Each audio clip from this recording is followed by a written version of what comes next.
Hi, I'm Peter Flockens here. I'm Kevin Garcia. And this is the Peanut Gallery. As you probably know, it's been a rough summer for film, but we're starting off the year with a great picture, Prisoners, starring Hugh Jackman and Jake Gyllenhaal.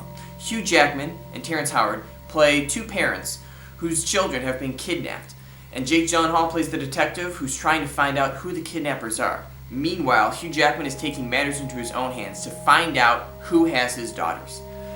Kevin, what do you think of this film? I'm going to say, first off, that Jake Gyllenhaal and Hugh Jackman should be nominated for Oscars. They both play off well together.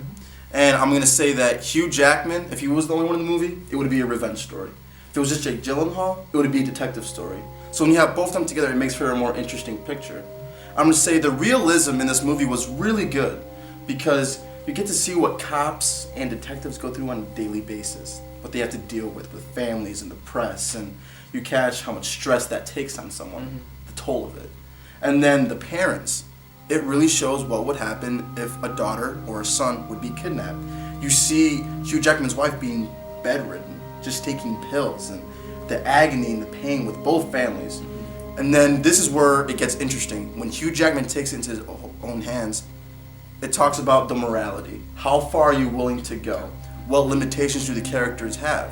So I like when they raise those questions in films, and they did it well here with Prisoners. I'm going to agree with you. I thought that Hugh Jackman becoming almost the monster that he's trying to find was just superb. And I think that Jake Gyllenhaal did a great job. I have a soft spot for film noir, and I thought that Jake Gyllenhaal was the stand-in detective in any film noir movie, especially when we first see him. Yeah. He is in a restaurant by himself on Thanksgiving while it's pouring rain outside, and then he gets a call in that there has been a kidnapping, just puts on his trench coat, and then just walks out the door. I love the way this is shot too. The low-key lighting, the shadows, the close-ups of the face, and then the shots by the cinematographer who's done a number of films, including Skyfall.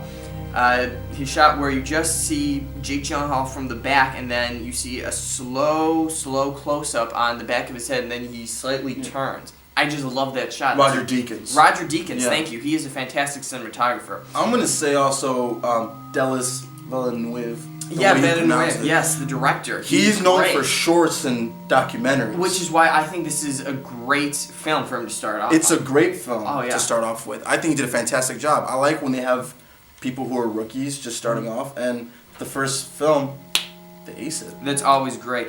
But going back to Jake Gyllenhaal, I thought him being a detective was fantastic. I think you should play more detectives. He just kind of has that air about him. And then you see him go from this stoic detective figure to almost crumbling because he's getting desperate. I also thought, though, that Terrence Howard should have had a bigger part in this film. He's a great actor. He plays Hugh Jackman's conscience. He does. He really does. And I feel that he just could have had a better part because his family is going through this same trauma, but he's going through it in a different way. They're putting more faith into the system while Hugh Jackman's taking matters into his own hands. Right. However, with Hugh Jackman, what I really did like was that he is this very moral and religious person.